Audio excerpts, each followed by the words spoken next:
Cruise tourism has been holding steady. The last year there was a 1.4% increase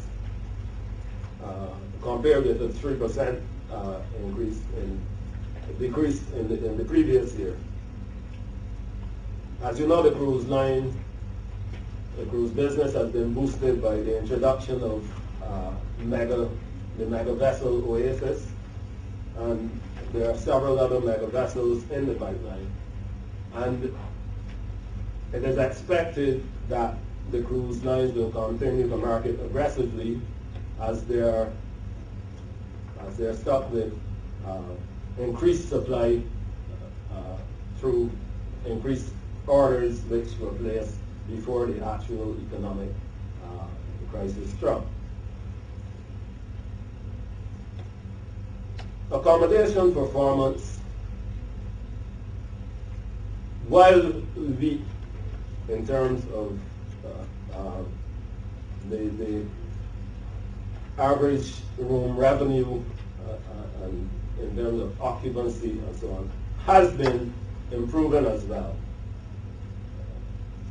From all we've seen through our association with our research partner, Smith Travel Research, occupancy in the Caribbean has been improving, particularly in the last quarter of this year, of 2009. Occupancies have improved, and in fact, for the first time for the year, the fourth quarter room occupancy rose above the same period in the previous year. When we examine revenue per available room, we see a similar scenario. There was a 20% decline in revenue per available room in the first quarter of last year. In the second, there was an 18% decline. In the third, there was 12%. But by the fourth quarter, average room revenue had increased by 1%. Again, an encouraging sign that it's clearly, a consistent improvement in room revenues over the past 12 months. Airline operations. Major airlines have experienced considerable challenges sustaining an acceptable level of profitability. And this has manifested itself, of course, in juggling and adjustment of airlift in an effort to balance supply and demand. The coming of the low-cost carrier JetBlue has also added much welcome seating capacity. What are the implications of all this for visitor spending? As you know, throughout an economic crisis, individuals, consumers are likely to be more prudent. And this is manifesting itself in the spending of visitors to our shores. Although the evidence is not all in, from what we can glean from the various indicators, there has been some reduction in average visitor spending in the region. While the visitor arrivals remain at a high level, the average spending is seen in some instances to be relatively lower as visitors exercise greater prudence in their spending when they reach these shores.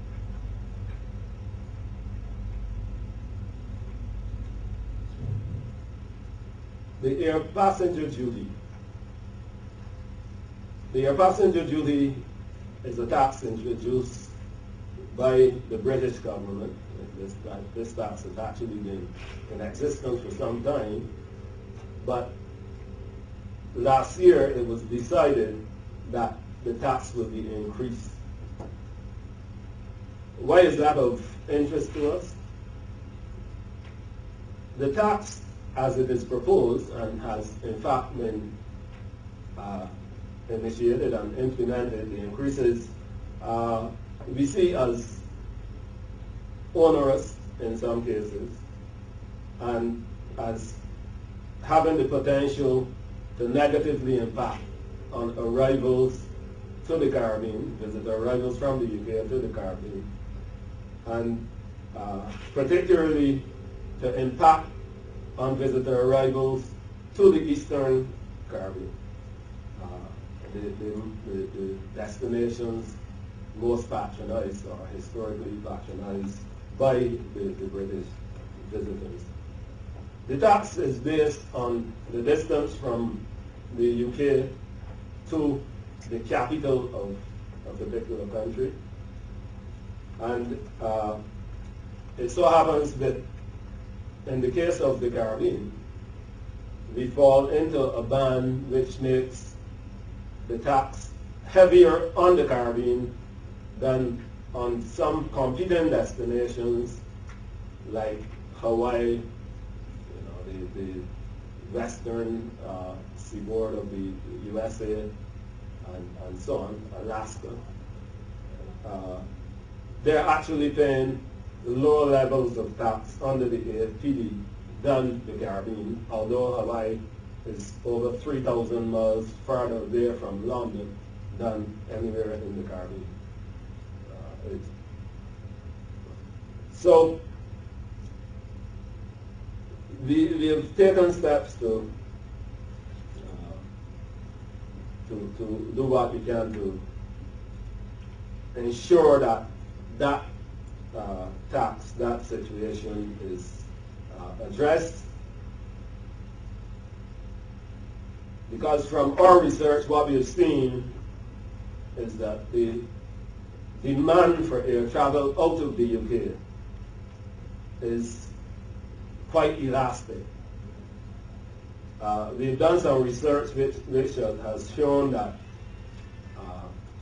when the fare rises above £500, that interest in travel quickly diminishes.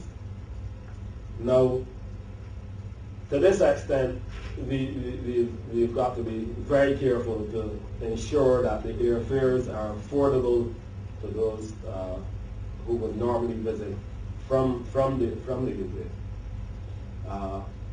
Now, that research was done during the summer. We need now to complement it with research in the winter season, because we do believe that the characteristics of summer travelers and winter travelers tend to may well be different.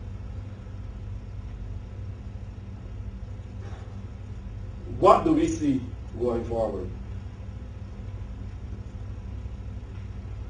In light of the trends we have seen over the past 5 quarters, which we have examined, we expect that there will be some improvement in the situation, APD notwithstanding, when we look at the overall situation.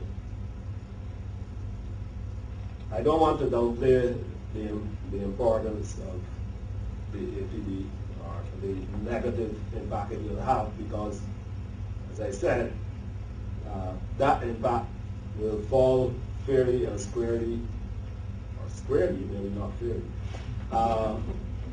on the Eastern Caribbean.